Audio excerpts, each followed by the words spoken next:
চলে গেলেন ওই ছেলেটাকে দেখা করার জন্য, ভিজিট করার জন্য। সুবহানাল্লাহ পড়বেন না? গেলেন, যে দেখে ইহুদি ছেলেটা মুমূর্ষ, জান যায় যায় ভাব, বিছানায় পড়ে আছে, তার বাবা দাঁড়ানো। বিশ্বনবী তার মাথার পাশে বসলেন, মাথায় হাত বুলিয়ে দিলেন, আর ছেলেটাকে বললেন, আসলিম, হে ইহুদি ছেলে, আসলিম, ইসলাম ধর্ম গ্রহণ করো।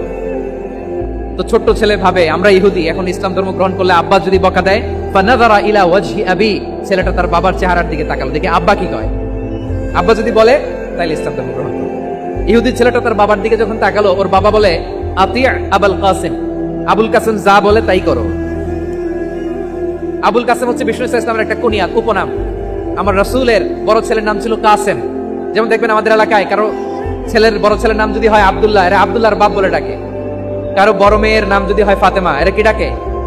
ফাতেমার বাপ বলে না? তো বিষ্ণু ইসলামের বড় ছেলের নাম ছিল কাসেম। ইহুদি বাবা বলল, আতিয়া আবুল কাসেম, আবুল কাসেম যা বলে তাই শোনো, মানে মোহাম্মদ যা বলে তাই শোনো।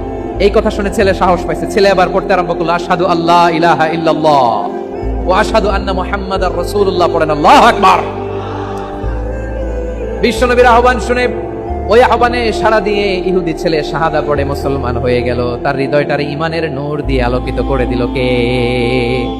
এবার রাসূল সাল্লাল্লাহু আলাইহি ওয়াসাল্লাম বের হয়ে আসলেন ঘর থেকে, আর বললেন, আলহামদুলিল্লাহিল্লাযী আনকাযাহু মিনান নার, প্রশংসা সে আল্লাহর, যে আল্লাহ জাহান্নামে চলে যাচ্ছিল প্রায় এমন একটা লোককে মুহূর্তের মধ্যে কালেমায়ে শাহাদাতের বদৌলতে জান্নাতি বানায় দিলেন। আওয়াজ করে পড়েন সুবহানাল্লাহ।